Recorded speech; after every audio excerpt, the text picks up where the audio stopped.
Bueno, buenas tardes. A nosotros nos tocó hacer la deposición electroforética de la bacteriorhodopsina en óxido de titanio para aplicación en celdas solares. A modo de introducción, a pesar de que el potencial de los paneles solares para captar energía eléctrica actualmente se realiza de manera sostenible, esta tecnología requiere de procesos de manufactura energéticamente intensivos que involucran la manipulación de químicos tóxicos y metales no abundantes. De esta forma, el impacto ambiental y la búsqueda de fuentes de energía renovables han motivado el estudio de nuevas tecnologías como la de la celda solar sensibilizada. Esto es un dispositivo solar de tercera generación cuyo funcionamiento se inspira en el proceso fotosintético de las plantas y en general estos dispositivos contienen un vidrio con un óxido conductor transparente que permite el paso de la luz y la transferencia de electrones y una capa de óxido semiconductor depositado que permite el transporte eficiente de electrones para la captura de luz solar y la generación de fotoelectrones. Se han comenzado a utilizar biomoléculas fotoactivas como sustituyentes a los colorantes comunes que actualmente se utilizan, puesto que son costosos y tóxicos. De esta forma, la bacteriopsina es una de estas moléculas que se encuentra en la membrana púrpura que puede cumplir con la función de colorante necesaria para la celda. Naturalmente, las moléculas de la proteína de la BR emplean la radiación solar para bombear iones de hidrógeno a través de la membrana celular, generando así la diferencia de potencial electroquímico.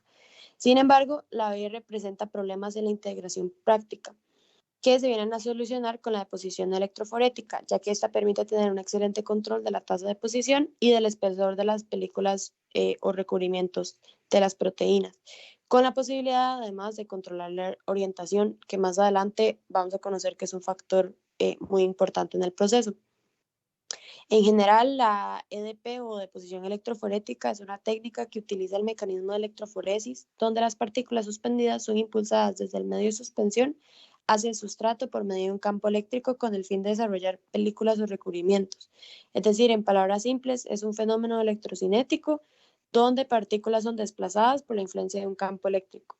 Esto se lleva a cabo en dos pasos, en la electroforesis, que es donde las partículas migran hacia el electrodo, y la deposición, donde las partículas se acumulan en la superficie y se da la formación de un depósito.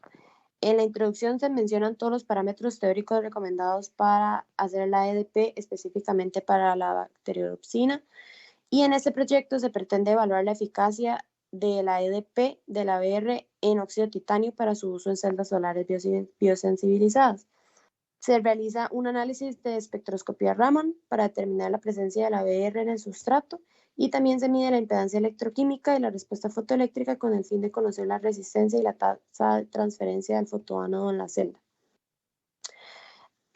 Eso fue una pequeña introducción, ya seguidamente pasamos a la metodología, que la vamos a ver a grandes rasgos, no vamos a entrar mucho en temas de parámetros ni concentraciones o cantidades utilizadas, pero sí se va a mencionar un factor importante en las concentraciones.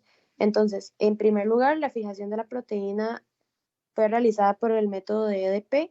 Para verificar su correcta inmovilización, se utilizó la espectroscopía Raman.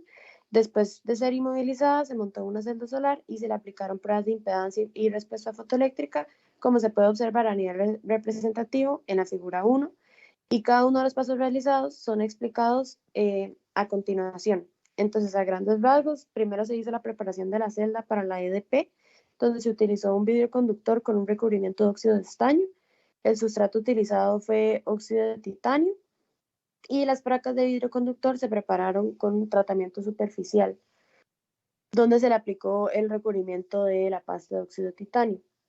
Luego, con propósitos comparativos, se realizó la EDP a diferentes probetas utilizando diferentes concentraciones de BR. Para el primero, se hizo un electrolito con una concentración de 0.0041 miligramos sobre mililitro y para el segundo, una concentración de 10 miligramos sobre mililitro. Y la última muestra, lo que se hizo fue que se purificó mediante una centrifugadora. Ese proceso se repitió 3 veces y se realizó con la finalidad de separar las impurezas de la proteína. Y luego se hizo la preparación de la celda solar, donde se montó utilizando el portaánodo seco de BR, óxido de titanio e hito con el electrolito. Luego pasamos al análisis de la celda por métodos electroquímicos, que fueron los que ya se mencionaron anteriormente, y finalmente la caracterización Raman para determinar la presencia de la BR en el sustrato. Buenas tardes, les voy a explicar los resultados y sus análisis que obtuvimos de las pruebas. Inicialmente, la EDP se le realizó a 3 muestras, como explicó mi compañera. La 003 se muestra en la gráfica como las líneas negras, la 004 como líneas rojas y la 005 como líneas azules. La EP nos brinda una gráfica en la que podemos ver la variación en la corriente medida en microamperios contra el paso del tiempo en el proceso en segundos. Entonces, la gráfica nos indica que para la EDP003 se muestran 6 escalones que paulatinamente van aumentando su magnitud de corriente, llegando a un máximo de 7 microamperios. Para la 004 se muestran 3 escalones visibles y llega a un valor máximo de 23 microamperios, el mayor para las 3 muestras.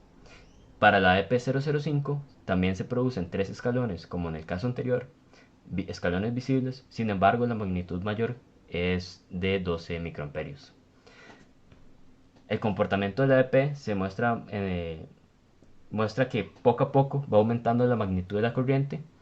En cambio, para la 004 y 005 se ve que fue a partir de los 900 segundos o 15 minutos de proceso que inició a mostrarse un cambio significativo en la corriente del proceso. Esto puede verse a que previo a estos 15 minutos la proteína estaba acomodándose o polarizándose, de modo que permitiera el paso de corriente a través de ella. Con el propósito de comparar mejor nuestros resultados, se le realizó la EDP a una muestra entre comillas blanca, la cual sus resultados se muestran en la figura 3. En esta podemos ver que tiene un comportamiento similar a la 004 y 005, en el sentido que hay 3 escalones visibles. Sin embargo, las magnitudes son mucho mayores, llegando a 30 microamperios. Esto nos indica que anteriormente, bueno, nos puede indicar que anteriormente la proteína está actuando más como una resistencia que como permitir el paso de corriente, lo cual puede respaldarse por el hecho de que en la probeta blanca no hay proteína, simplemente corresponde a un fotoano con los vidrios conductores y sin la proteína de por medio. Entonces, al no haber un medio acuoso de por medio que resista el paso de corriente, se puede esperar que la corriente sea mayor en este caso, en la probeta blanca, dado que consiste en dos vidrios conductores casi que en contacto. La siguiente prueba es la prueba de respuesta fotoeléctrica. En esta nos da una curva, bueno, nos podemos ver dos curvas. La primera es la curva roja, en la que se muestra la variación de la densidad de corriente eléctrica en condiciones de celda iluminada. Y la segunda es la variación de la densidad de corriente eléctrica cuando la celda está en condiciones oscuras. Entonces, primero mencionar que esto solo se realizó para la probeta EDP003. Y como pueden ver los resultados, hay mayor densidad de corriente para la celda iluminada que para la celda oscura, cuyos valores se reportan en el texto. ¿Esto qué nos indica? Nos confirma de que hay una respuesta fotoeléctrica de parte de la celda de óxido titanio BR. Los resultados muestran comportamientos muy similares a los que podemos ver en literaturas, pero estamos obteniendo magnitudes menores. En literatura se obtiene casi que 0.04 microamperios por centímetro cuadrado. Estas diferencias pueden deberse a varios factores, como una poca adherencia de la BR sobre el sustrato, lo cual puede relacionarse con que la EP no fuera realizada correctamente, una insuficiente concentración de BR, entre otros factores. La tercera prueba que vamos a examinar es la prueba de espectroscopía de impedancia electroquímica o EIS. Esta, en resumen, lo que nos indica es la respuesta dieléctrica del sistema bajo perturbaciones en un rango definido de frecuencias de corriente eléctrica. A partir de esto podemos obtener el Bode plot o gráfica de Bode, la cual nos indica el logaritmo de la impedancia contra la frecuencia de la corriente eléctrica. Como pueden ver, los resultados nos dan una gráfica de comportamiento polinomial decreciente, en el que conforme aumenta la frecuencia de corriente eléctrica, la impedancia del sistema electroquímico disminuye. Esta curva nos da una tendencia a un valor de impedancia de 3.6, lo cual puede equivaler a 4.900 ohmios. Y los resultados nos indican que una alta impedancia es una alta resistencia del paso de corriente, lo cual puede relacionarse con una ausencia de BR en el paso de corriente eléctrica a través del fotoánodo. Y también se relaciona con que estos son valores mayores a los encontrados en literatura, es decir, hay más resistencia que la encontrada en literatura, lo cual también puede relacionarse con una insuficiente adherencia y nos sugiere volver a realizar un EDP con mayores concentraciones. La última prueba a realizar fue en análisis Raman. En este sí se aplicó para las tres muestras 003, 004 y 005, y lo podemos ver que se presenta una banda en los 1530, lo cual se puede relacionar a los enlaces de etileno presentes en el cromófaro retiniano de la BR. También podemos ver bandas en 1010, lo cual se identifican con la huella dactilar de la proteína. Y en la literatura se menciona una señal de 1200 que se encuentra en dicha zona, pero no puede ser apreciada por la fluorescencia de la muestra. ¿A qué se refiere? Pues como pueden ver en la figura, la curva Raman se muestra con muchos picos y un comportamiento no de curva, sino como de picos.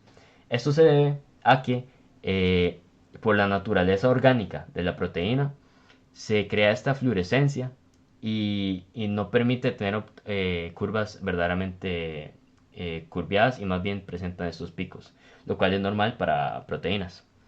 Entonces, los espectros de Raman en las muestras muestran el pico cercano a 1530 como poco marcado y la forma curva. Y se tiene la dispersión espontánea tipo Raman, usualmente es débil y a menudo está acompañada de fuertes emisiones de fluorescencia, la cual ya mencioné, que es común en partículas biológicas como proteínas.